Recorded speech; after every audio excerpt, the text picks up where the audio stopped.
Assalamualaikum warahmatullahi wabarakatuh. Perkenalkan kami dari kelompok 4. Hari ini kami akan menjelaskan mengenai establishing objectives and budgeting for the promotional program. Adapun anggota dari kelompok 4 yaitu terdiri dari saya, Diana Kamila, Saya Alvira Riba Putri. Saya Zara Putri Safira.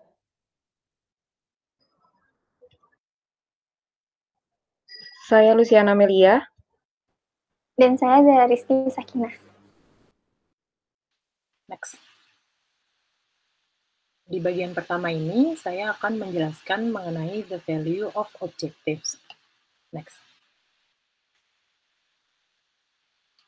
Jadi, salah satu alasan kenapa perusahaan itu gagal mencapai tujuan atau objektif dari kegiatan IMC-nya, itu karena tidak menyadari pentingnya makna di dalam objektif atau tujuan tersebut.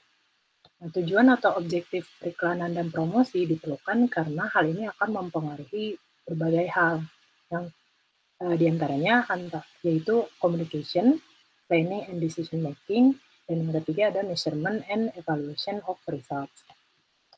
Di bagian pertama yaitu communication. Nah, untuk mencapai suatu tujuan atau objektif IMC yang spesifik pasti melibatkan banyak pihak, baik itu internal maupun eksternal. Nah, semua pihak ini harus tahu apa yang diharapkan perusahaan melalui program IMC-nya. Nah, jika objektifnya spesifik dan bermakna bagi setiap pihak, kegiatan diskusi atau komunikasi akan jauh lebih mudah dan efektif dan mencegah terjadinya kesalahan. Di bagian kedua yaitu planning and decision making. Jadi jika objektif IMC sudah dipahami dengan baik atau tujuannya spesifik dan bermakna, planning dan decision making yang dibuat jadinya didasarkan pada hal itu. Nah, dalam program IMC pasti kan dihadapkan oleh berbagai keputusan atau berbagai keputusan dalam advertisement. Nah, untuk mengatasi kebingungan atas keputusan apa yang harus dipilih, maka keputusan ini harus didasarkan pada objektifnya supaya keputusan yang diambil itu adalah keputusan yang terbaik. Dan yang ketiga adalah measurement and evaluation of results. Objektif atau tujuan itu penting dipahami supaya bisa menjadi tolak ukur keberhasilan dari suatu promosi. Nah, jika tidak ada tujuan, sulit untuk menentukan apa yang sudah dicapai oleh perusahaan. Nah, dengan menetapkan tujuan yang spesifik dan bermakna, rencana promosi memberikan ukuran yang dapat digunakan untuk mengevaluasi efektivitas program komunikasi pemasaran. Next. Oke, selanjutnya kita masuki poin kedua, yaitu mengenai determining integrated marketing communication objective. Next slide. Jadi di sini terdapat beberapa perbandingan mengenai marketing objektif dengan communication objektif. Di mana pada marketing objektif, dia ini dinyatakan dalam rencana pemasaran perusahaan dan merupakan pernyataan tentang apa yang harus dicapai oleh program pemasaran secara keseluruhan dalam periode waktu tertentu.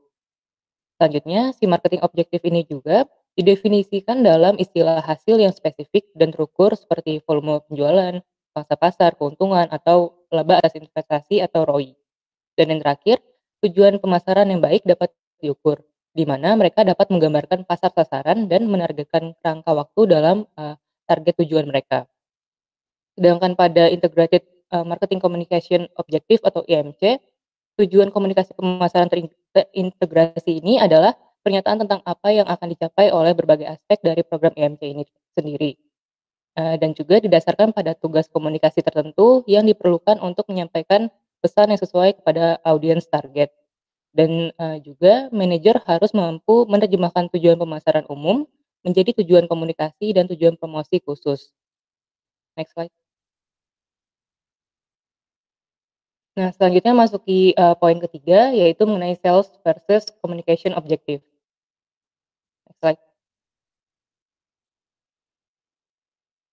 Nah, yang pertama kita akan membahas mengenai sales oriented objective, di mana bagi sebagian besar manajer, satu-satunya tujuan yang penting dari program promosi yang mereka lakukan itu adalah untuk mencapai penjualan dan juga peningkatan penjualan.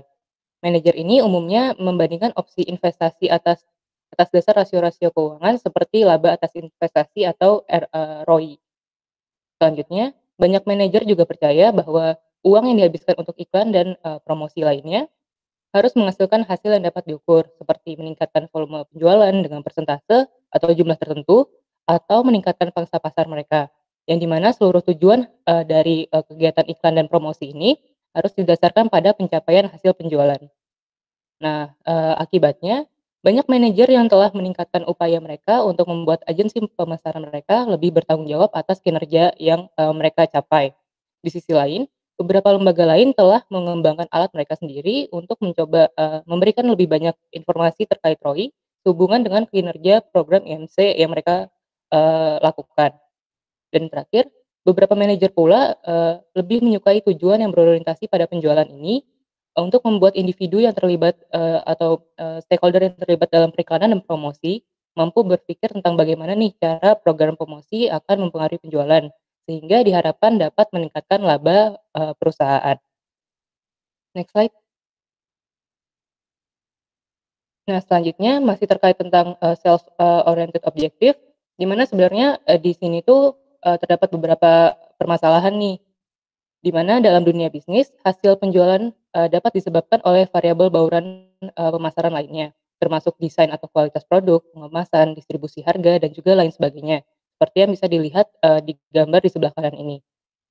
Selanjutnya, iklan dapat membuat konsumen sadar dan tertarik dengan suatu brand tersebut, tetapi tidak 100% mampu membuat mereka akhirnya memutuskan untuk membeli barang tersebut, terutama apabila harganya lebih tinggi daripada harga produk yang sama tapi dijual oleh kompetitor. Seperti yang ditunjukkan pada gambar ini pula, penjualan adalah fungsi dari banyak faktor, bukan hanya iklan dan promosi, di mana bahwa semua elemen pemasaran ini harus bekerja sama jika ingin rencana yang dituju dapat berhasil dilaksanakan oleh perusahaan. Selanjutnya, masalah lain dari sales oriented objective ini adalah bahwa efek iklan seringkali terjadi dalam jangka waktu yang lama. Banyak ahli mengakui bahwa periklanan memiliki efek tertinggal atau terbawa atau di sini disebut carryover effect, di mana uang yang telah mereka habiskan untuk iklan belum tentu bisa berdampak langsung pada penjualan di saat itu juga. Iklan dapat menciptakan kesadaran, minat, dan atau sikap yang menguntungkan terhadap suatu brand oleh si calon konsumer, tetapi perasaan ini belum tentu bisa menghasilkan pembelian yang sebenarnya sampai si konsumen memasuki pasar untuk produk tersebut yang hal ini mungkin terjadi di kemudian hari, nggak di saat itu juga.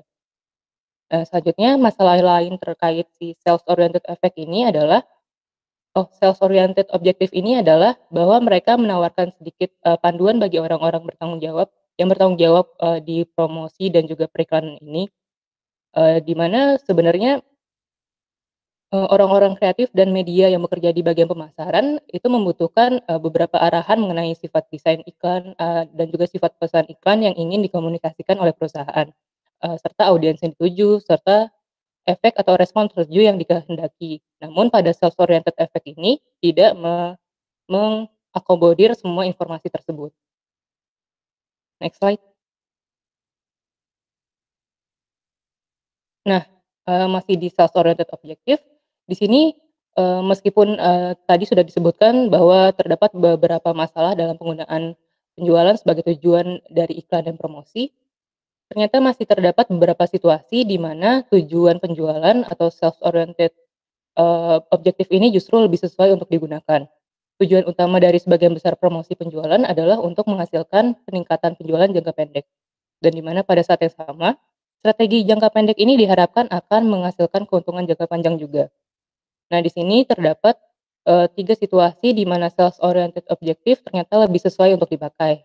Yaitu yang pertama di sini tuh ada direct response advertising, di mana adalah salah satu jenis periklanan yang mengevaluasi efektivitasnya berdasarkan penjualan. Barang dagangan di sini biasanya diiklankan secara langsung dalam materi yang dikirimkan ke pelanggan, baik dalam bentuk melalui koran, majalah, internet, ataupun televisi. Selanjutnya, konsumen membeli barang dagangan tersebut melalui media yang tertera pada iklan tersebut, kayak email, website, atau dengan menelpon nomor bebas pulsa yang tertera di situ. Selanjutnya, para pengiklan direct response ini biasanya menetapkan tujuan dan mengukur keberhasilan dengan mengkaitkannya pada tanggapan penjualan yang dihasilkan oleh iklan langsung tersebut. Selanjutnya yang kedua, ada retail advertising, di mana iklan melalui retail ini menyumbang persentase signifikan dari semua pengeluaran iklan, yang merupakan bidang lain yang di mana pengiklan sering mencari tanggapan langsung dari iklan ini, terutama saat penjualan atau acara khusus sedang dipromosikan. Tapi para retailer ini juga dapat mengalokasikan dana periklanan dan promosi untuk kampanye pembangunan citra yang dirancang oleh suatu perusahaan dan meningkatkan persepsi yang menguntungkan dari brand mereka. Nah, selanjutnya yang ketiga, yaitu sales oriented objektif ini juga digunakan saat periklanan sedang memainkan peran dominan dalam program pemasaran perusahaan dan di saat faktor lainnya relatif sedang stabil. Misalkan, banyak perusahaan barang kemasan bersaing di pasar yang sudah matang dengan saluran distribusi yang sudah mapan, harga yang kompetitif, dan juga produk dengan kualitas yang serupa. Nah, ini membuat mereka memandang iklan dan promosi penjualan sebagai penentu utama dari penjualan brand atau pangsa pasar mereka, sehingga pengaruh variabel bauran promosi ini bisa diisolasi. Selanjutnya, program periklanan dan promosi juga cenderung dievaluasi dalam kaitannya dengan penjualan, terutama bila ekspektasi yang mereka miliki pada akhirnya tidak terpenuhi. Manajer pemasaran dan brand yang berada di bawah tekanan untuk menunjukkan hasil penjualan seringkali mengambil perspektif jangka pendek dalam mengevaluasi program periklanan dan promosi penjualan. Mereka seringkali mencari cara yang cepat untuk mengatasi penurunan penjualan ataupun ketika ada kasus di mana mereka kehilangan pangsa pasar. Jadi meskipun penjualan mungkin bukan tujuan yang tepat untuk banyak situasi periklanan dan promosi, manajer cenderung untuk mengawasi penjualan dan angka pangsa pasar mereka menggunakan si sales oriented objektif ini. Next slide. Nah, selanjutnya memasuki communication objektif, di mana beberapa pemasar atau marketers bisa mengidentifikasi masalah yang terkait dengan sales oriented objektif yang sudah disebutkan sebelumnya. Mereka menyadari bahwa peran utama si program IMC ini adalah untuk berkomunikasi dan juga bahwa perencana harus didasari pada tujuan komunikasi. Periklanan dan upaya promosi lainnya dirancang untuk mencapai komunikasi serta seperti pengetahuan dan juga minat kepada brand, sikap dan citra yang disukai, dan juga niat membeli oleh para calon konsumen. Konsumen diharapkan tidak segera menanggapi. Sebaliknya, pengiklan menyadari bahwa mereka harus memberikan informasi yang relevan dan juga menciptakan kecenderungan yang menguntungkan terhadap brand mereka sebelum perilaku pembelian oleh para konsumen tersebut terjadi. Nah, selanjutnya, para pendukung si communication objektif ini umumnya menggunakan beberapa bentuk model hierarki saat menetapkan tujuan periklanan dan promosi yang mereka lakukan. Nah, dalam semua model yang mereka miliki tersebut, konsumen harus melewati 3 tahapan secara berturut-turut, yaitu yang pertama ada tahapan kognitif atau berpikir, yang kedua ada afektif atau merasakan atau perasaan, dan yang terakhir ada tahapan konatif atau perilaku. Selanjutnya saat si konsumen ini telah melalui ketiga tahap ini, maka mereka semakin dekat untuk melakukan pembelian terhadap brand atau suatu brand tersebut. Next slide. Nah, terkait communication objektif, di sini terdapat piramida efek dari komunikasi, di mana periklanan dan promosi melakukan tugas komunikasi dengan cara yang sama seperti saat sebuah piramida sedang dibangun, dengan di mana terlebih dahulu mencapai tujuan tingkat yang lebih rendah seperti kesadaran dan pengetahuan atau pemahaman. Setelah landasan tujuan dasar ini telah terbentuk, tugas selanjutnya yaitu bagaimana cara memindahkan konsumen yang sadar atau berpengetahuan tadi tentang produk kita atau layanan kita agar bisa ke tingkat yang lebih tinggi dalam piramida seperti yang terlihat di gambar di sebelah kanan ini. Nah, pada tahapan awal di dasar piramida umumnya target-target ini lebih mudah dicapai daripada tahapan-tahapan selanjutnya, semakin ke atas semakin sulit. Dengan demikian, persentase calon pelanggan akan semakin menurun seiring dengan tingkat piramida yang mereka sedang lalui, atau semakin tinggi tingkat piramida yang sedang dilalui, maka semakin dikit persentase si calon pelanggan. Nah, selanjutnya piramida komunikasi juga dapat digunakan untuk menentukan tujuan promosi brand yang sudah mapan, di mana perencana promosi harus menentukan di mana target audiens mereka berada sehubungan dengan berbagai blok dalam piramida tersebut. Jika tingkat kesadaran untuk suatu merek dan pengetahuan tentang fitur dan manfaatnya rendah, maka tujuan komunikasinya adalah untuk meningkatkan hal tersebut. Nah, selain itu, jika pemblokiran piramida ini sudah ada, tapi kesukaan atau preferensinya rendah, maka sasaran periklanan mungkin, untuk mengubah citra merek, pangsa target, dan juga mendorong konsumen untuk membeli. Next slide.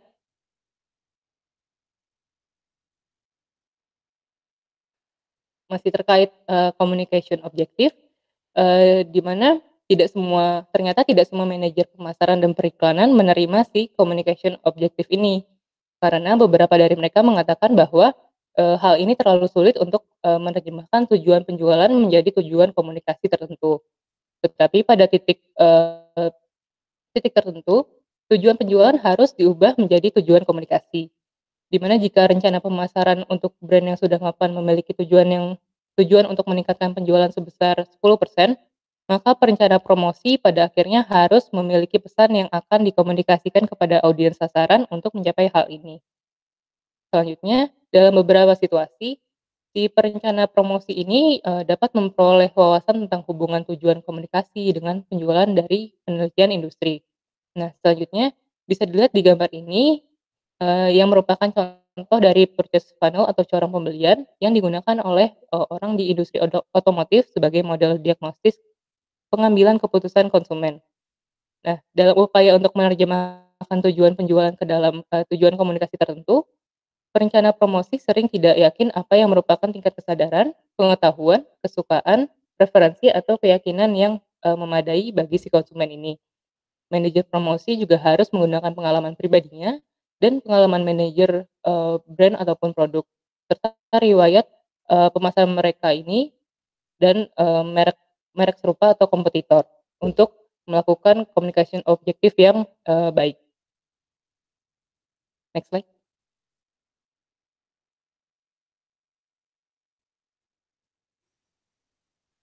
Baik, selanjutnya di bagian keempat bab 7 ini ada DAKPAR, yaitu An Approach to Setting Objective. Nah, jadi pada tahun 1961, Russell Cole ini membuat suatu model sebagai panduan tujuan iklan dan mengukur hasil dari sebuah iklan. Nah, model pendekatan ini bernama DAKMAR, yaitu Defining Advertising Goals for Measuring Advertising Results. Nah, dengan pendekatan DAKMAR ini, communication task ini involve pada advertising goals secara spesifik dan terukur. Nah, communication task dalam hal ini tuh merupakan opposite dari marketing task yang dapat dilakukan dan dikaitkan dengan advertising. Nah, selanjutnya, Cole ini menunjukkan communication ini dengan hierarchical model dengan 4 tahap, yaitu awareness, comprehension, conviction, dan action. Pertama, yaitu awareness, artinya mendorong konsumen untuk aware pada eksistensi suatu brand atau perusahaan.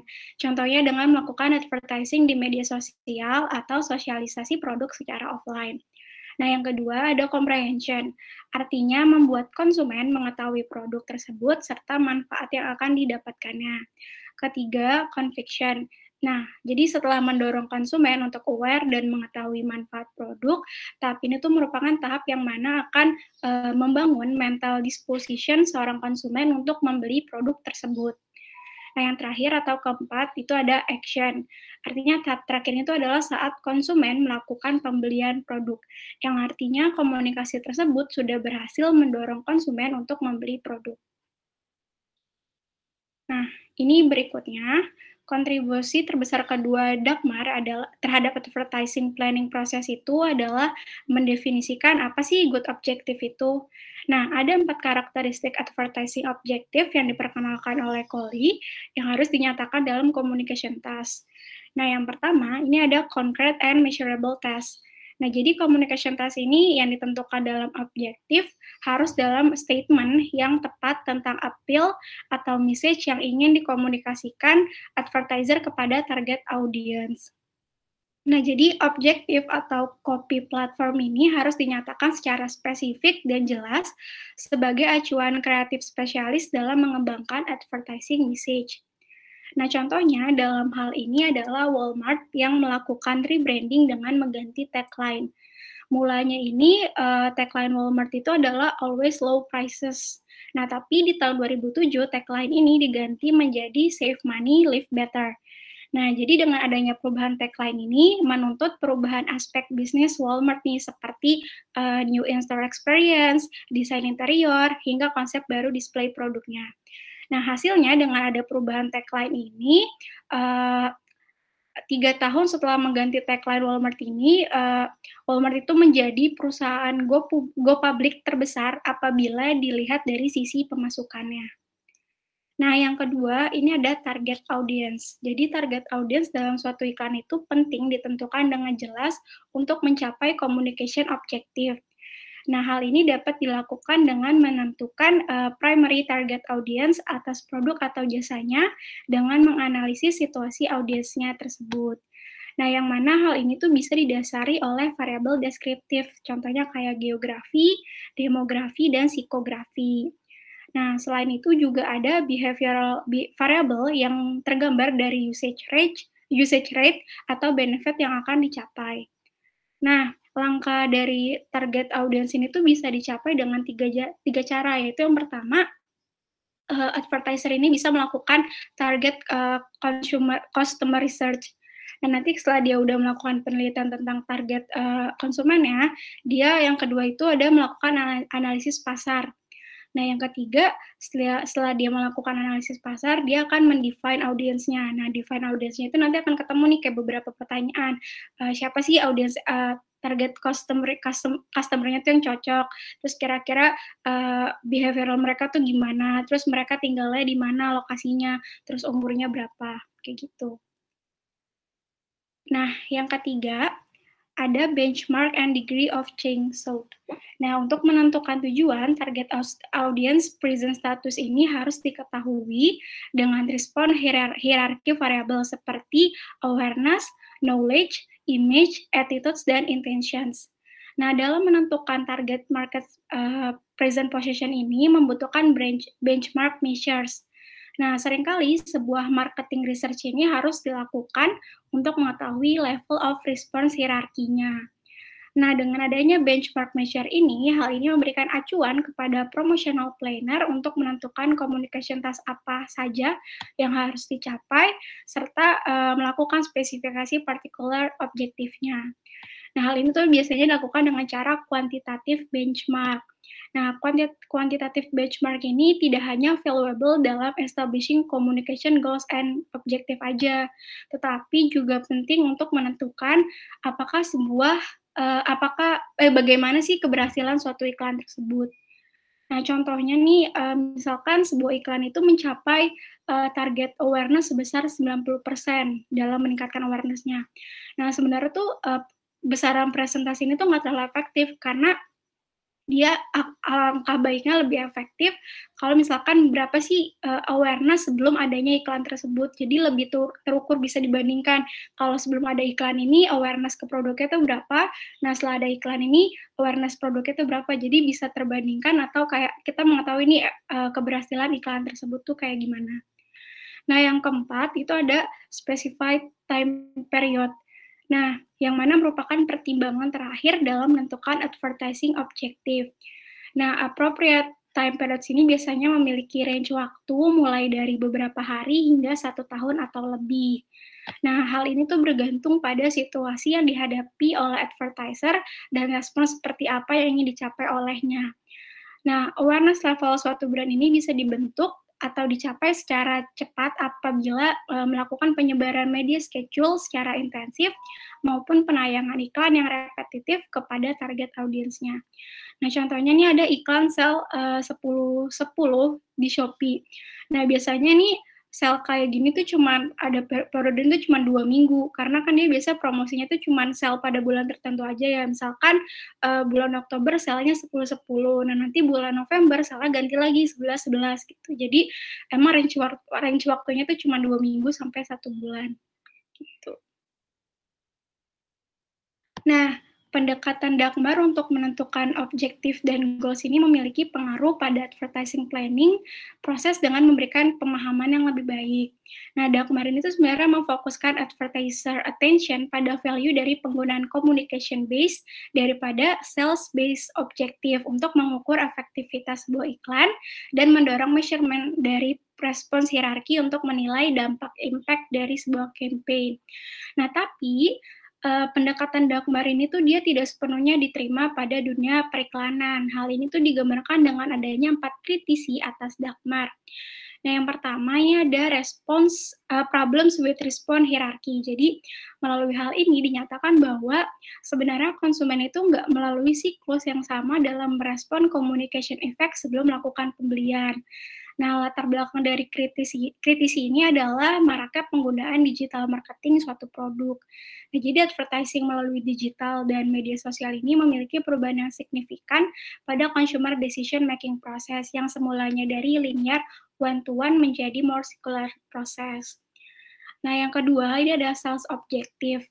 Nah, hal ini tuh mengacu pada argumen bahwa satu-satunya measurement yang relevan pada advertising objektif adalah sales, di mana hal ini Dagmar hanya fokus pada ad campaigns yang berhasil mencapai communication objektif saja, sehingga tuh diasumsikan bahwa peningkatan penjualan tidak berpengaruh pada keberhasilan iklan. Nah, kemudian argumen ini juga menyatakan bahwa advertising itu hanya efektif jika mendorong konsumen untuk melakukan pembelian. Nah, yang ketiga ada practicality and cost. Nah, kritisi ini tuh menyatakan bahwa pendekatan Dagmar terlalu banyak hal yang harus diimplementasikan. Nah, hal ini dikarenakan seseorang harus mengeluarkan uang untuk melakukan research dalam membangun kuantitatif benchmark dan mengukur perubahan pada respon hierarki. Nah, tahapan tersebut dianggap costly dan time consuming yang menyebabkan argumen atas metode, kriteria, dan sebagainya. Nah, di mana tuh Dagmar dianggap hanya efektif apabila dilakukan large companies yang memiliki anggaran terstruktur untuk advertising dan research tersebut. Yang keempat, yaitu ada inhibition of creativity. Jadi, Dagmar dianggap menghambat advertising creativity dengan menerapkan banyak struktur untuk orang yang bertanggung jawab dalam mengembangkan advertising. Nah, pendekatan Dagmar itu terlalu fokus pada quantitative assessment, dampak sebuah iklan pada awareness, brand name recall, dan ukuran persuasi tertentu, yang mana hanya fokus pada pencapaian angka aja daripada mengembangkan sebuah pesan yang menjadi tolak ukur kreativitas dan berkontribusi pada brand equity. Oke, selanjutnya adalah bagian kelima dari bab 7, yaitu problem in setting objective. Nah, seperti yang sudah dijelaskan di slide sebelumnya, walaupun model Dagmar ini menyarankan sebuah logical process untuk advertising dan promotional planning, model ini tuh gagal untuk menentukan tujuan spesifik sebuah iklan dan atau tidak memiliki proper evidence untuk menentukan kesuksesan sebuah promotional programs. Nah, jadi yang pertama, problems in setting objective ini dia membahas improving promotional planners use of objective, yang mana ini merupakan hal yang penting bagi advertiser dan agensi untuk pay close attention pada tujuan yang ditentukan dalam campaign mereka. Nah, namun banyak perusahaan yang tidak menentukan appropriate objective untuk program Integrated Marketing Communication atau IMC-nya.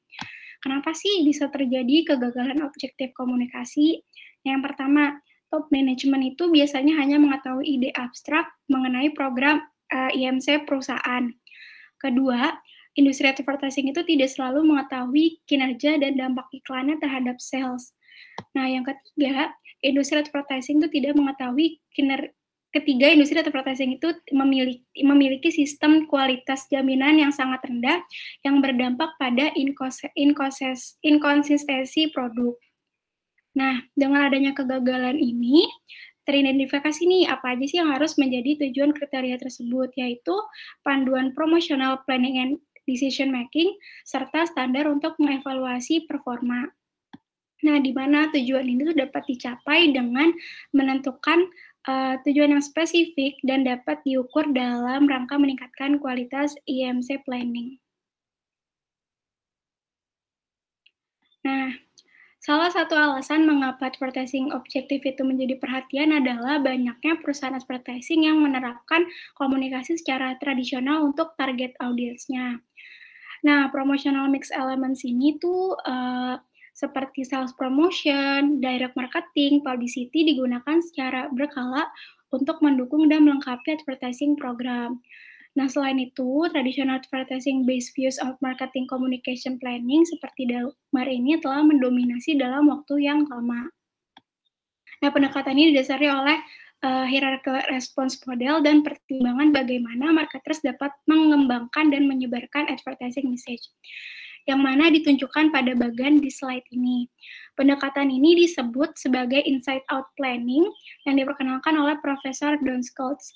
Pendekatan itu berfokus pada apa yang ingin dikatakan marketers, kapan marketers ingin menyampaikannya, dan hal-hal yang diyakini marketers mengenai kepentingan brandnya, dan bentuk media yang ingin digunakan oleh marketers. Nah, ini juga ada outside-in planning process untuk IMC yang dimulai dari customer dan builds backward kepada brand. Artinya, promotional planner ini mempelajari beragam media dan prospek yang digunakan oleh konsumen, dan kapan pesan marketer itu bisa relevan kepada konsumen dan kapan pesan iklan tersebut bisa diterima. Nah, selanjutnya tuh juga sebenarnya ada pendekatan yang mirip dengan kedua pendekatan tadi, yaitu pendekatan dari Tom Duncan yang berargumentasi bahwa IMC itu harus menggunakan zero-based communication planning, di mana tuh pendekatan itu fokus pada task apa yang harus diselesaikan dan mencari ide terbaik dan media untuk mencapainya. Dan Duncan tuh juga menyarankan bahwa program IMC yang efektif itu harus sejalan dengan fungsi marketing communication, yang mana efektif menangani main problem atau opportunity sebuah perusahaan. Nah, jadi dengan tadi ada beberapa pendekatan seperti inside-in planning atau outside-in planning, untuk menentukan strategi panduan dari objektif pada pandangan tradisional respon hierarkis, hal ini tentunya membutuhkan sebuah competing models. Nah, bagian pada slide ini menunjukkan social consumer decision journey yang memberikan perspektif berbeda dalam menentukan communication objektif. Nah, kolom tersebut menggambarkan tujuan yang perlu dicapai oleh marketers pada setiap tahapnya. Nah, pada slide berikutnya ini ada penjelasannya nih mengenai kayak yang bagian tadi social consumer decision journey, di mana tuh dari bagian tadi ada 4 tahap. Kalau kita lihat nih di bagian atas tuh ada monitor, respond, amplify, dan lead. Nah, di tahap pertama yaitu yang pertama tuh marketers harus melakukan monitor, yaitu mengetahui apa yang dikatakan tentang produk atau brandnya secara online. Hal ini tuh ditujukan untuk mendapatkan wawasan tentang bagaimana produk atau brand tersebut dipersepsikan di pasar, yang nantinya akan mereka respon. Nah, yang kedua, marketer harus menanggapi masalah atau merespon masalah tertentu secara personal level. Nah, tanggapan itu mungkin saja bersifat positif seperti customer service atau sales leads, atau mungkin juga menjadi bagian dari krisis manajemen yang menangani masalah negatif yang berkaitan dengan produk atau brand. Kemudian yang ketiga ada amplification. Hal ini tuh berhubungan dengan desain communication programs, terutama yang berkaitan dengan media sosial untuk mendorong engagement dan loyalty. Nah, tujuan dari tahap ketiga ini adalah membuat konsumen terlibat lebih dalam suatu brand, memperluas brand experience, dan bahkan meminta konsumen untuk membagikan brand experience-nya kepada media sosialnya. Nah, contoh dari tahap ketiga ini itu bisa kita lihat dari ketika sebuah brand mengundang influencer atau yang biasa kita sebut selebgram pada launching produk barunya. Nah, kemudian influencer ini diberikan tanggung jawab untuk membagikan pengalamannya kepada followers di media sosialnya melalui posting foto atau membuka Q&A atau mereview produk tersebut. Nah, tahap terakhir adalah lead. Jadi hal ini tuh didesain untuk membawa konsumen kepada long-term behavioral change, Nah, pada early stage, hal itu memungkinkan hanya mencakup creating more brand awareness. Nantinya tahap ini dapat didesain untuk membuat boost atau promote time sensitive issue seperti sales atau promotion. Nah, tahap ini juga mengadvokasi permintaan consumer input setelah melakukan pembelian untuk menciptakan continuous inputs. Nah, jadi dengan adanya social consumer decision journey ini yang berbeda dari tradisional respon hierarkis, sebenarnya hal ini tuh juga nggak terlalu berbeda juga dengan tradisional tadi, karena dia juga serupa karena melalui beberapa tahap dalam purchase decision. Nah, selain itu juga marketers tetap mengambil marketing action untuk membantu konsumen melalui proses tersebut.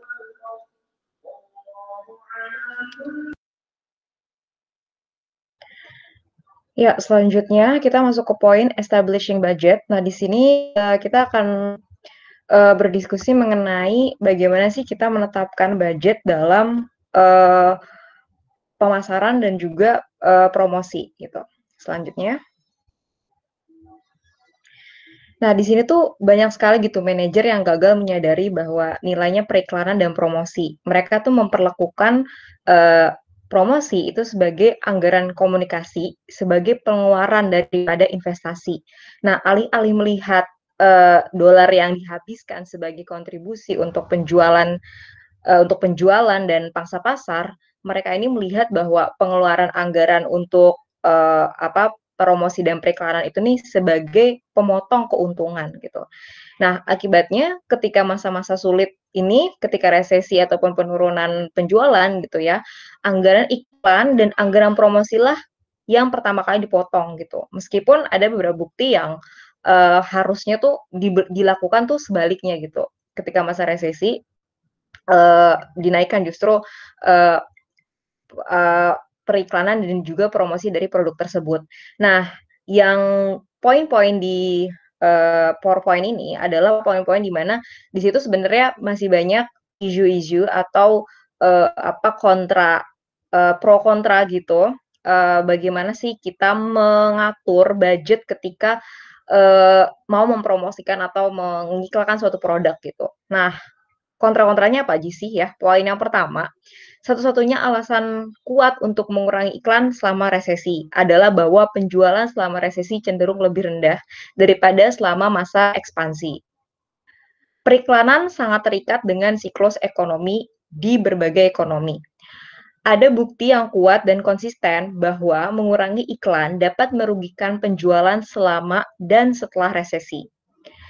Yang keempat, tidak mengurangi iklan selama resesi dapat meningkatkan penjualan selama dan setelah resesi.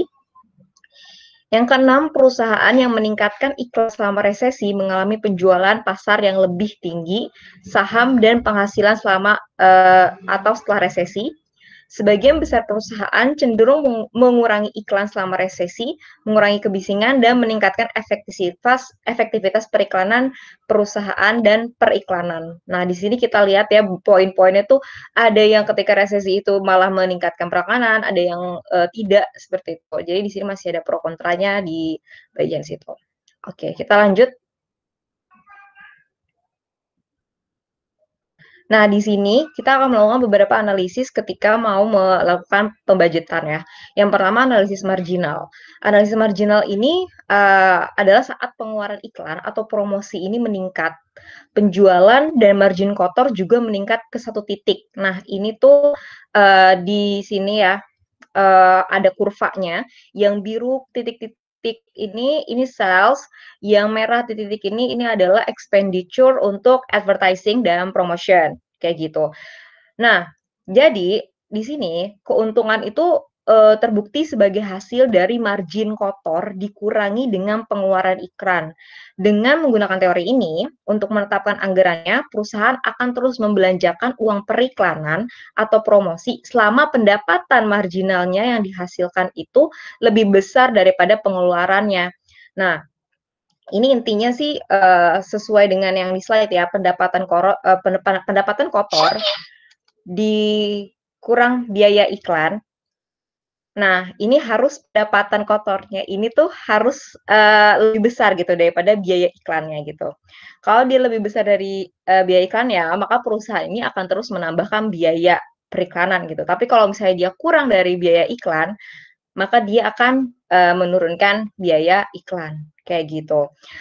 Nah, ini kita bisa lihat dari profitnya ya, atau apa namanya, pendapatan itu lebih besar atau tidak, itu kita bisa lihat dari jarak nih, jarak antara yang si biru titik-titik ini dengan yang merah titik-titik ini, gitu ya. Kalau disesuai dari grafiknya kelihatan ya, ada range gitu. Nah, itulah yang profitnya gitu, yang bisa dijadikan patokan apakah kita akan menaikkan biaya promosi atau mengurangi biaya promosi, seperti itu. Ini untuk analisis marginal. Selanjutnya,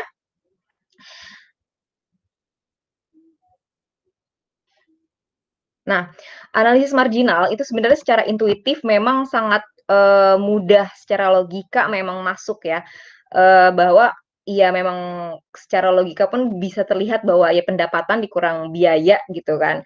Tapi ternyata di sini tuh ada beberapa kelemahannya karena asumsi-asumsi yang dibuat gitu. Yang pertama, penjualan adalah akibat langsung dari pengeluaran penjualan itu adalah akibat langsung dari pengeluaran iklan dan promosi, ya. Yang kedua adalah iklan dan promosi sepenuhnya bertanggung jawab atas penjualan. Nah, yang pertama maksudnya adalah asumsi ini, nah itu asumsi yang penjualan adalah akibat langsung dari pengeluaran iklan dan promosi. Ukuran langsung dari upaya periklanan dan promosi, di awal bab ini kan kita telah membahas nih bahwa fakta pengiklanan tuh perlu menetapkan tujuan komunikasi kan, bukan hanya fokus kepada penjualan berapa gitu, tapi kita harus meningkatkan brand awareness-nya juga kayak gitu. Sedangkan di analisis marginal ya, ini fokusnya tuh benar-benar langsung ketika promosi naik, berapa penjualan naik, kayak gitu. Sehingga, apa namanya, faktor-faktor lain ya, seperti tadi tujuan komunikasi, membangun brand, itu tidak masuk gitu. Ya, terus asumsi yang kedua yang menjadi kontra adalah, asumsi bahwa penjualan hanya ditentukan oleh iklan dan promosi. Nah, asumsi itu mengakibatkan elemen bauran pemasaran yang lainnya kan ya, ada 4 yang lain itu seperti harga, produk, dan distribusi, ya, yang berkontribusi pada kesuksesan perusahaan. Faktor-faktor lingkungan juga mempengaruhi program promosi, kayak gitu kan. Nah, jadi tuh pemimpin pemasaran manajer pemasaran ini tuh berasumsi bahwa iklan itu efektif atau tidak ketika beberapa faktor lain itu mungkin telah membantu atau menghalangi pencapaian tujuan yang diinginkan gitu. Ya, intinya pada asumsi yang kedua, di analisis marginal, bauran promosi yang lain ya, promotion mix yang lain itu diabaikan kayak gitu. Nah, selanjutnya adalah kita masuk ke analisis model respon penjualan. Nah, ini adalah alternatif yang lain. Ya, ini lanjut.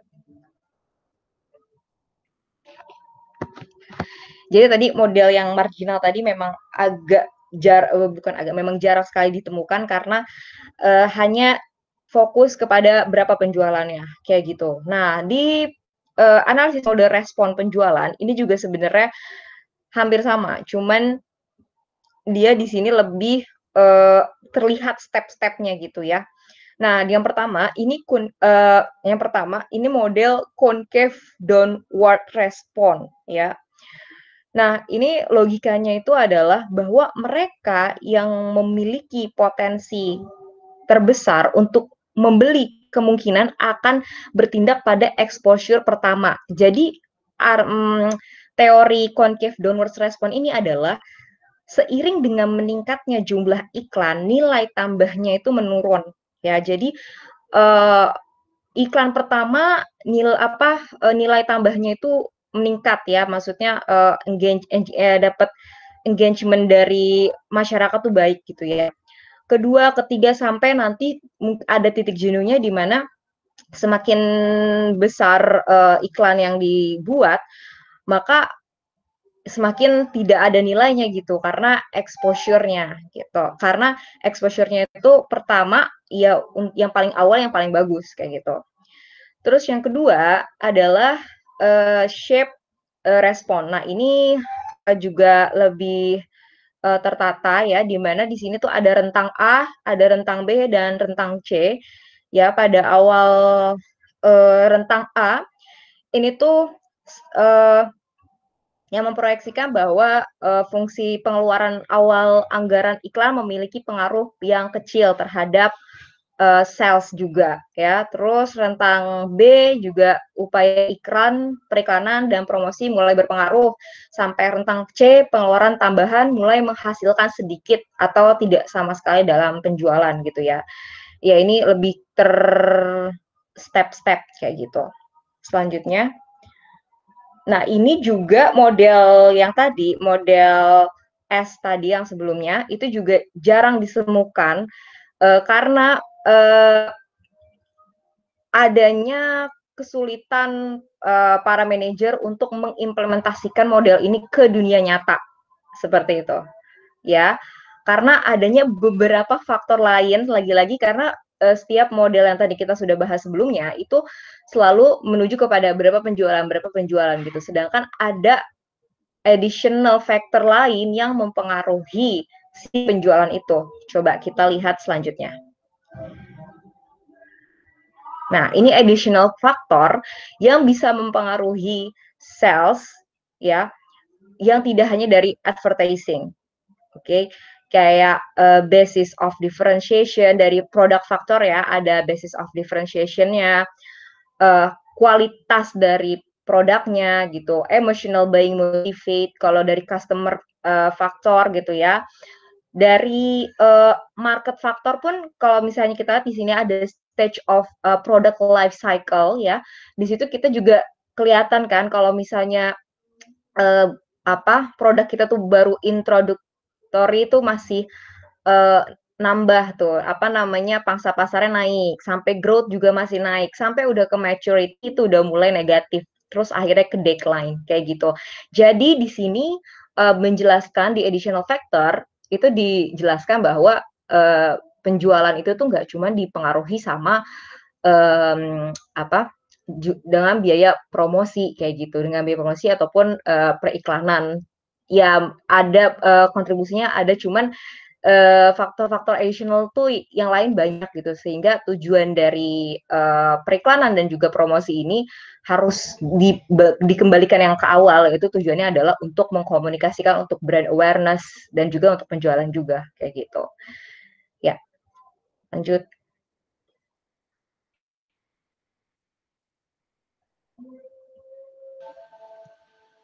Di bagian ini saya akan menjelaskan mengenai budgeting approach.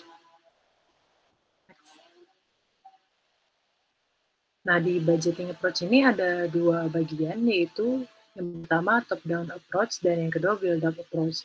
Di top-down approach ini intinya budgeting itu ditentukan di executive manager, di top manajemen.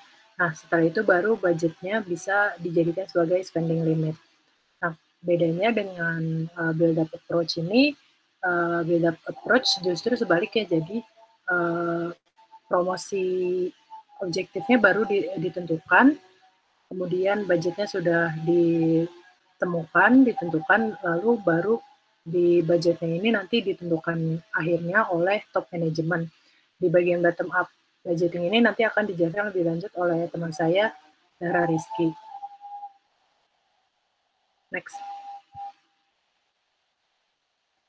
Nah, dalam top-down approach ini ada berbagai macam metode. Yang pertama adalah di affordable method. Jadi di affordable method ini, perusahaan menentukan jumlah yang dapat dibelanjakan dalam berbagai area seperti production dan operation. Nah, nantinya sisa dana dari dana yang sudah dibelanjakan di bagian-bagian ini dialokasikan ke advertising. Dan dananya ini, di mana jumlahnya ini diberikan kepada advertising itu sesuai dengan kemampuan, yaitu all you can afford. Nah, minusnya dari model ini atau metode ini adalah kegiatan promosi dan advertisement tidak dipertimbangkan, sehingga ada kemungkinan dana yang dana yang tersedia itu under atau over value.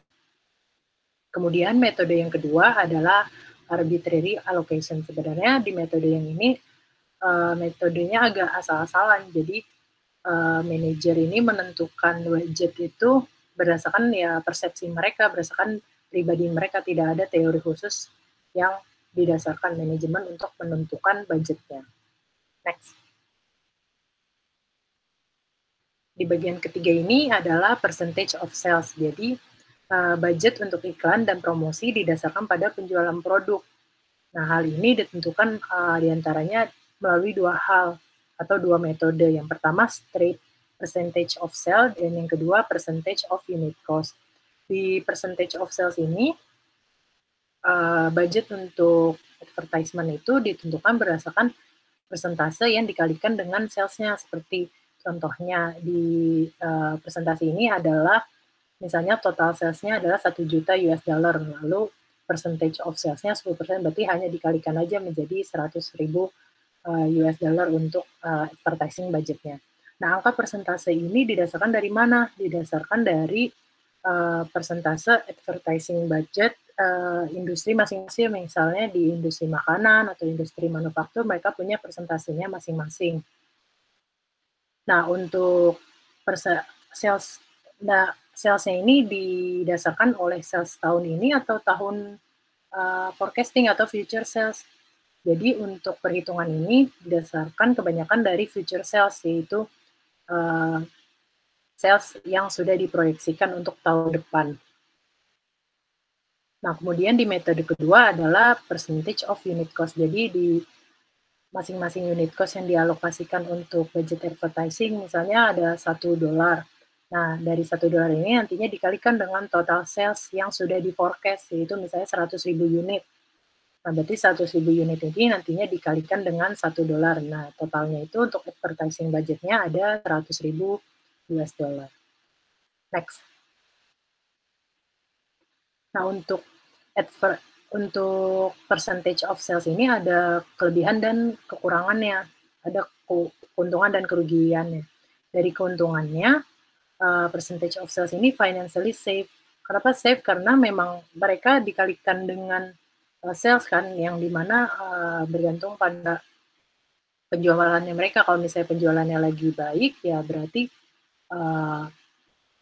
budget untuk promotionnya juga ya baik gitu. Dan angkanya jadi disesuaikan dengan keadaan finansialnya masing-masing.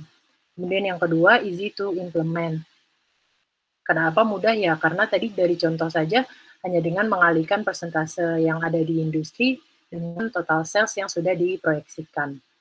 Kemudian yang ketiga, this budgeting approach is generally stable. Nah, dikarenakan semua perusahaan di dalam satu industri memiliki budgeting percentage yang sama, dianggap jadinya market ini stable karena semuanya sama.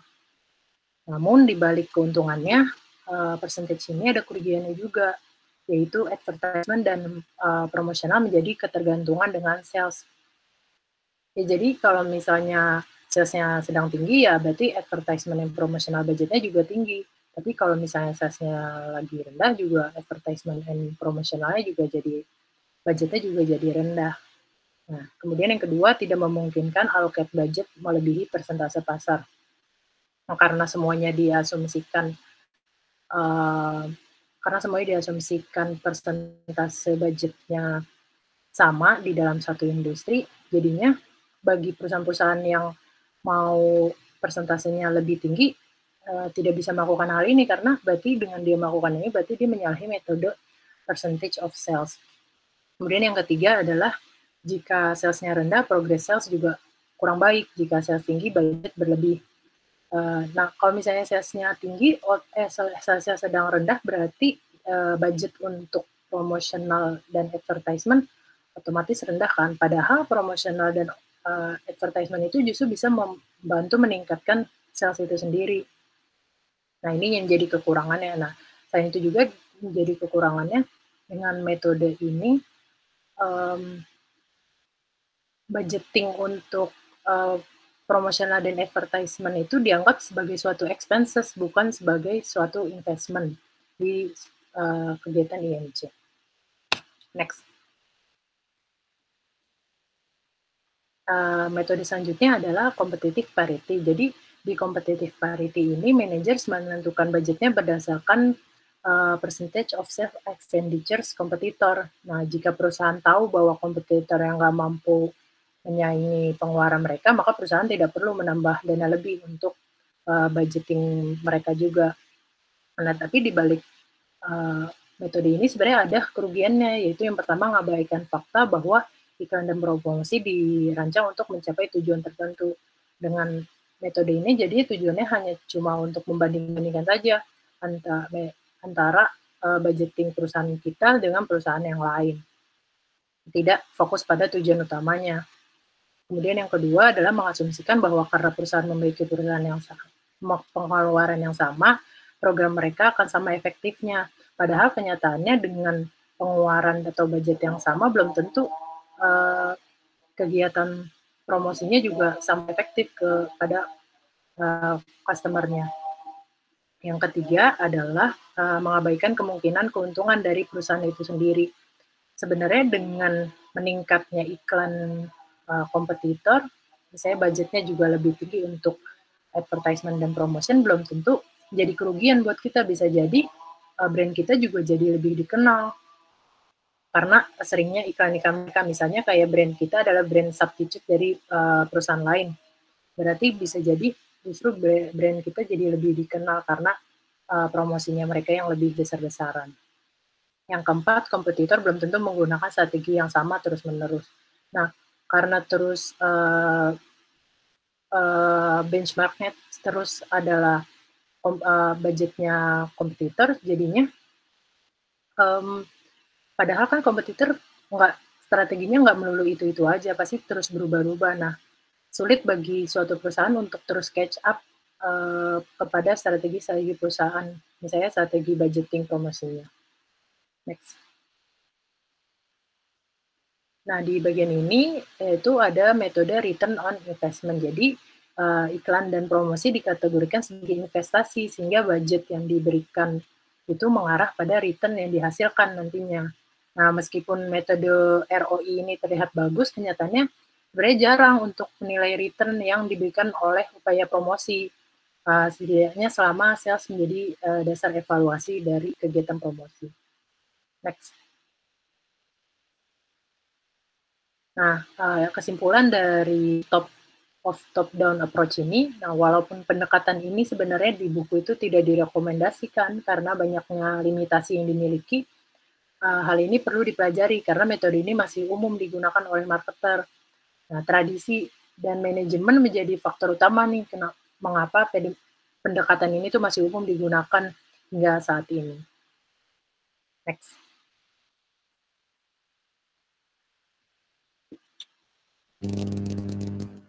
Oke, makasih Mila atas penjelasannya mengenai budgeting approach yang pertama, yaitu top-down budgeting. Nah, yang di bagian kedua ini saya akan menjelaskan pendekatan budgeting lainnya, yaitu bottom-up budgeting ataupun build-up approach. Nah, jadi metode yang top-down tadi mungkin emang masih banyak limitasi-limitasinya, sehingga di sini ada nih pilihan lain, budgeting approach lain yang mungkin bisa dipertimbangkan oleh marketer dalam mengalokasikan dananya.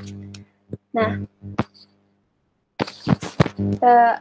jadi bottom up budgeting itu apa sih? Sebenarnya udah dijelasin tadi di awal sama Mila mungkin, tapi di sini saya bakal jelasin lebih detail lagi. Jadi yang paling dasar yang ngebedain bottom up sama top down ini adalah kalau top down tadi itu kan seperti yang dijelaskan Mila, itu di budgetnya itu di awal di-set oleh top level, yaitu si top manajemennya.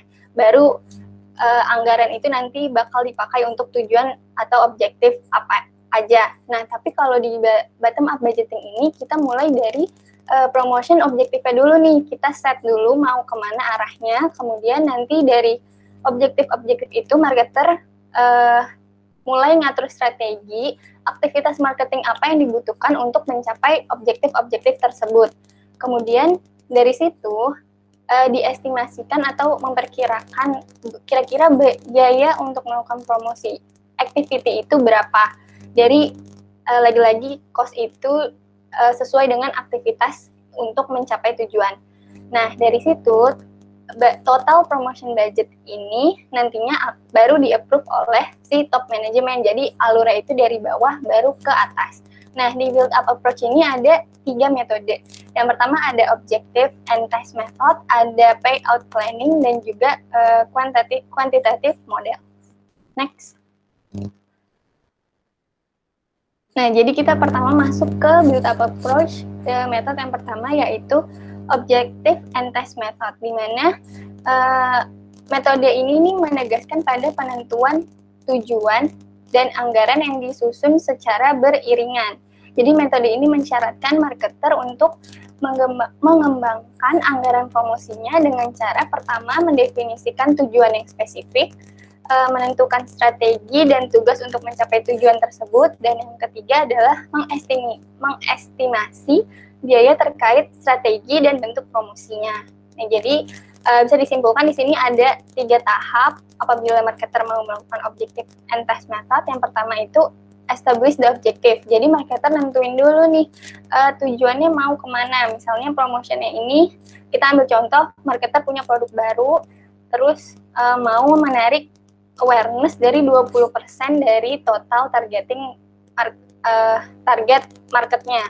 Nah, dari tujuan tersebut, marketer mulai ke tahap kedua, yaitu menentukan specific task, yaitu kayak advertisingnya mau di mana nih, mau di media apa, mau di media televisi kah, atau di sosial media. Nah, itu tergantung dari tujuannya.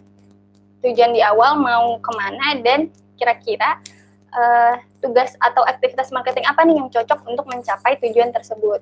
Nah, terakhir adalah mengestimasi cost tersebut, cost yang dibutuhkan untuk melakukan setiap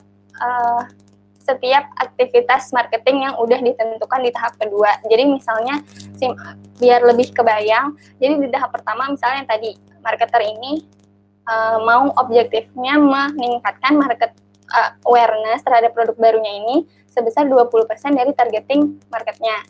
Kemudian dia milih nih, karena mungkin sudah melakukan penelitian sebelumnya, atau bisa juga mengira-ngira yang lagi tren sekarang advertise di media apa. Misalnya dia menggunakan atau memilih untuk melakukan advertisement di televisi, kemudian di media sosial. Kemudian dari situ marketer harus mengestimasi kira-kira iklan di TV berapa, iklan di sosial media berapa. Nanti total dari semua aktivitas itu bakal menjadi total budget yang diperlukan untuk program ini.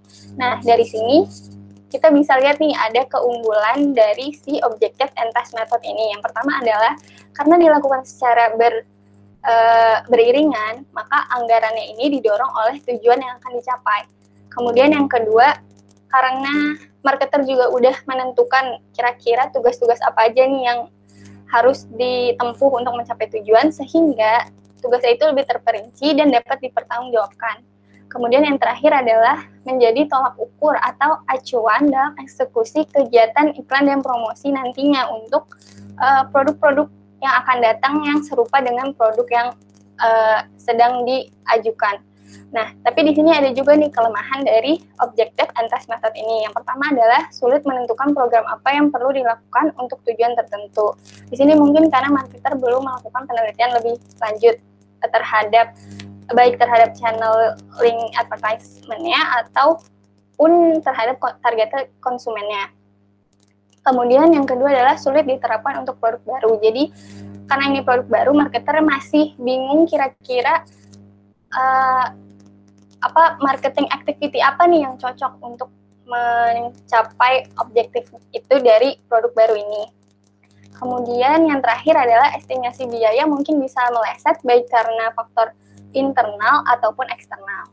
Nah, jadi metode objective and test ini sebenarnya emang menawarkan keunggulan nih dibandingin metode yang dibahas sebelumnya atau yang top down approach itu. Tetapi sebenarnya lebih sulit untuk diterapkan ke produk yang baru karena nggak ada rekam jejak untuk produk tersebut.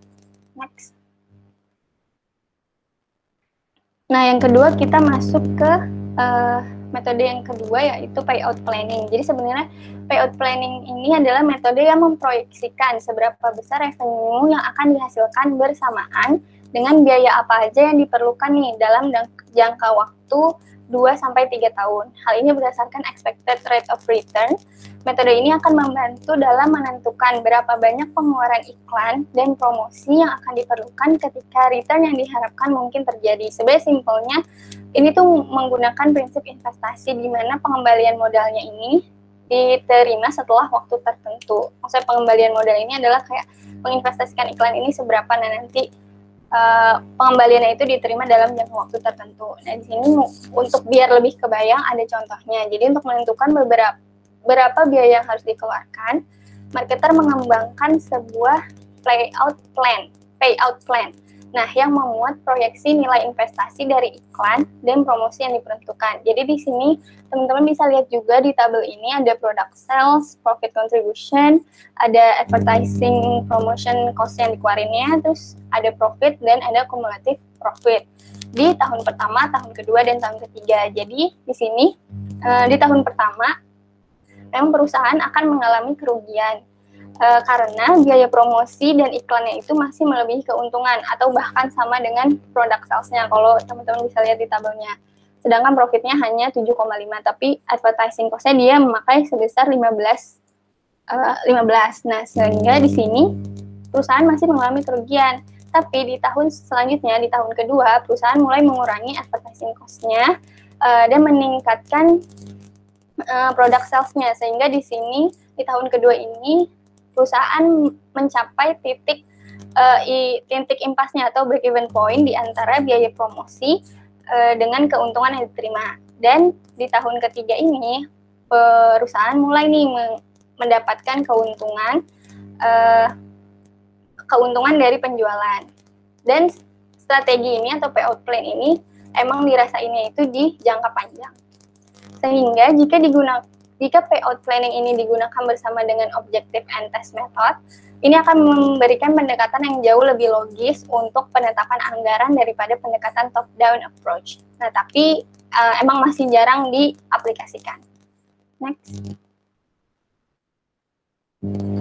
Oke, yang terakhir di build-up approach ini ada quantitative models. Nah, jadi quantitative model nih metode perhitungan kuantitatif yang menggunakan sistem perhitungan statistik dengan mengolah data yang diinput ke dalam sistem komputer seperti teknik regresi berganda atau multiple regression untuk memperkirakan nih seberapa besar kontribusi iklan terhadap volume penjualan. Nah, tapi ini tuh karena variabelnya yang masih terlalu kompleks, jadi model atau metode kuantitatif ini tuh masih sulit untuk diterapkan atau masih sangat jarang sekali diterapkan oleh para marketers.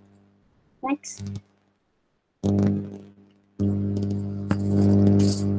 Nah, jadi apa sih kesimpulannya dari budgeting method ini? Nah, jadi sebenarnya di buku ini pun disebutkan bahwa sebenarnya nggak ada acuan atau pakem harus menggunakan metode top down, harus menggunakan metode bottom up. Nah, itu tuh semuanya tergantung lagi sama perusahaan, karena masing-masing metode ini kan ada kelebihan dan juga ada kelemahannya sendiri. Jadi gimana sih perusahaan ini menangani kelemahannya itu, kelemahan dari setiap metode yang ia gunakan. Nah, jadi oleh sebab itu terdapat beberapa poin penting yang disebutkan oleh George Low and Jackie Moore ini untuk marketers agar berhasil mengembangkan dan mengimplementasikan budgeting proses. Jadi yang pertama, marketer ini harus menggunakan strategi yang komprehensif untuk memandu proses serta menghindari piecemeal approach. Piecemeal approach ini maksudnya kayak diambil secuil-cuil dari setiap metode yang ada. Nah, di sini disarankan untuk lebih baik memilih satu metode tapi benar-benar dilakukan atau dirumuskan secara komprehensif. Kemudian yang kedua ini mengembangkan IMC sebagai kerangka rencana strategi. Kemudian yang ketiga membuat rencana darurat atau contingency plan, jadi untuk menghindari hal-hal yang tidak diinginkan.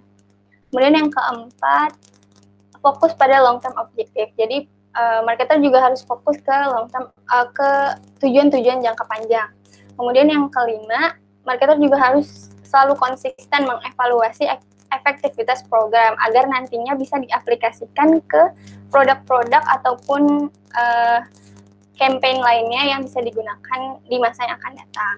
Nah, dengan menggunakan pendekatan ini dalam kontribusi dengan dalam kombinasi dengan metode presentasi penjualan, pengiklan ini cenderung menghasilkan anggaran yang lebih berguna dan akurat. Oke, next. Nah, sekarang kita masuk ke bagian terakhir di chapter ke-7 ini, yaitu allocating the budget. Next. Nah, setelah mengetahui beberapa anggaran yang dibutuhkan untuk melaksanakan suatu program atau marketing campaign, hal selanjutnya adalah bagaimana nih marketer mengalokasikan anggaran yang tersedia. Jadi mengalokasikan anggaran tuh adalah atau suatu kegiatan untuk melakukan pembagian dana secara sistematis berdasarkan keseluruhan anggaran yang dimiliki perusahaan untuk melangsungkan program tersebut. Nah, ada nih hal-hal atau poin-poin yang dipertimbangkan marketer dalam mengalokasikan anggarannya. Mencakup yang pertama, allocating to the IMC element. Jadi, seperti yang udah kita ketahui juga bahwa sekarang ini marketer udah mulai shifting dari traditional advertising, maksudnya kayak media cetak ataupun TV itu mereka udah shifting ke sosial media. Nah, di sini marketer udah mulai mempertimbangkan nih kira-kira cost yang sama, dia mengeluarkan cost yang sama tapi mendapatkan impact yang lebih dari cost yang sama itu dengan mengetahui targeted media yang cocok dengan targeted konsumennya. Kemudian yang kedua, mempertimbangkan klien agency policy. Jadi kayak kebijakan-kebijakan yang dimiliki oleh baik advertisement agency maupun klien di sini maksudnya adalah company. Jadi kan masing-masing pihak ini baik agensi maupun company ini pasti punya objektifnya masing-masing kan. Kayak misalnya mungkin agensi lebih consider untuk menyarankan memfokuskan anggarannya di bagian advertising area, sedangkan company ini pengennya lebih ke sales promotion. Nah, di sini juga jadi kayak suatu pertimbangan nih, kira-kira alokasi dananya lebih kemana gitu. Kemudian yang selanjutnya adalah market size dan potensial. Nah, jadi market size atau ukuran pasar ini juga mempengaruhi alokasi anggaran untuk promosi. Kalau misalnya, jadi apabila marketer ini berada di market yang lebih kecil, maka expenditure untuk advertisingnya juga lebih rendah dibandingkan marketer yang berada di market yang lebih besar.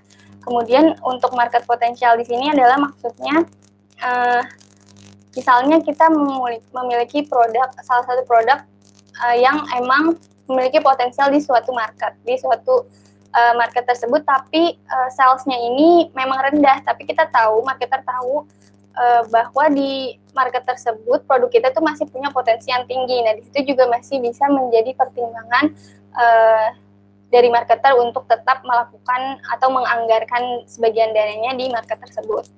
Nah, kemudian ada market share goals. Nah, jadi di sini adalah pengeluaran advertisement yang emang ditujukan untuk meningkatkan market share. Jadi di sini juga ada peranan market share dari kompetitor. Jadi di sini marketer juga ngelihat market share kompetitor nih lagi lebih tinggi-kah dari kita atau lebih rendah-kah dari kita. Nah, tingkat rendah dan tinggi dari market share kompetitor ini mempengaruhi keputusan kita melakukan advertising activity. Kemudian yang selanjutnya adalah economy of scale in advertising. Jadi ada juga nih teman-teman konsep economy of scale di advertising. Nah, jadi maksudnya di sini adalah perusahaan ataupun brand yang memiliki share market yang lebih tinggi ini memiliki keunggulan dibandingkan dengan perusahaan yang berada di market share yang lebih rendah atau dibandingkan dengan kompetitornya. Nah, si perusahaan yang memiliki market share yang lebih tinggi ini, dia bakal akan bisa lebih rendah mengeluarkan pengeluarannya di advertisement, tapi menghasilkan return yang lebih baik dibandingkan dengan si kompetitornya. Nah, iklan yang besar juga cenderung memiliki rating yang lebih tinggi serta penurunan biaya produksi rata-rata dibandingkan dengan smaller advertiser. Nah, ini makanya disebut dengan economies of scale. Kemudian yang terakhir adalah organizational characteristic. Jadi, pengalokasian atau pembagian dana ini juga dipengaruhi oleh karakteristik dari setiap perusahaannya. Apakah pemegang keputusannya ini ditentukan oleh top down, maksudnya emang udah strict di top down atau seperti apa, ini balik lagi ke perusahaannya masing-masing. Soalnya kan si marketer ini nggak mungkin memutuskan sesuatu hal sendiri aja gitu, dia juga masih perlu mempertanggungjawabkan ke divisi-divisi lain. Nah, padahal divisi-divisi lain itu juga memiliki tujuannya masing-masing, sehingga itu juga harus dipertimbangkan objektif atau tujuan dari divisi terkait dengan advertising campaign yang mungkin akan dilaksanakan. Itu next. Oke, mungkin cukup sekian presentasi kami kali ini. Kurang lebihnya mohon maaf. Wassalamualaikum warahmatullahi wabarakatuh.